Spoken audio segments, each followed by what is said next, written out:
కాశ్మీర్లోని పహల్గాంలో అమాయక ప్రజలపై ఉగ్రవాద దాడులను ఖండిస్తూ శేరిలింగంపల్లి నియోజకవర్గం ఆల్విన్ కాలనీ డివిజన్లో చేపట్టిన నిరసన కార్యక్రమంలో శేరిలింగంపల్లి ఎంఆర్ఓ అరకేపూడి గాంధీ పహల్గాంలో జరిగినటువంటి 22వ తారీఖున దుర్మార్గపు చర్యకి నిరసనగా 26 మంది భారతదేశ అన్ని రాష్ట్రాల కుటుంబ సభ్యుల్లో ఉన్నటువంటి కుటుంబ సభ్యుల్ని పొట్టన పెట్టుకున్నటువంటి పాకిస్తానీ ఏజెంట్లుగా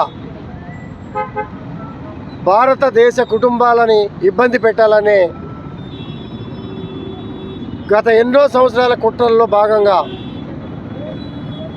22వ తారీఖు జరిగినటువంటి సంఘటన దురదృష్టం, దుర్మార్గం. ఎవరైనా కూడా నిర్దాక్షిణ్యంగా అటువంటి వాళ్ళని కాల్చి చంపాలి. భారతదేశం కూడా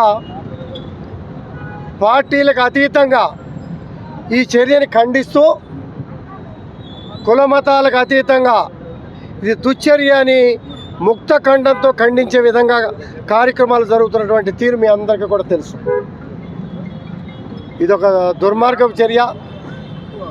మరి 26 మంది కుటుంబ సభ్యుల్ని ప్రాణాలు పొట్టన పెట్టుకోవటం, మరి ఆ హంతకులను ఉరితీయాలా, నిర్దాక్షిణ్యంగా వాళ్ళ మీద కఠిన చర్యలు తీసుకోవాలా, భవిష్యత్తులో ఇటువంటివి జరగకుండా ఇప్పుడే యుద్ధ వాతావరణం లాంటి వాతావరణం పాకిస్తాన్ మన మీద చేస్తున్నటువంటి కార్యక్రమాలకి ప్రతిఘటన కూడా భారతదేశం చేస్తున్నటువంటి పని.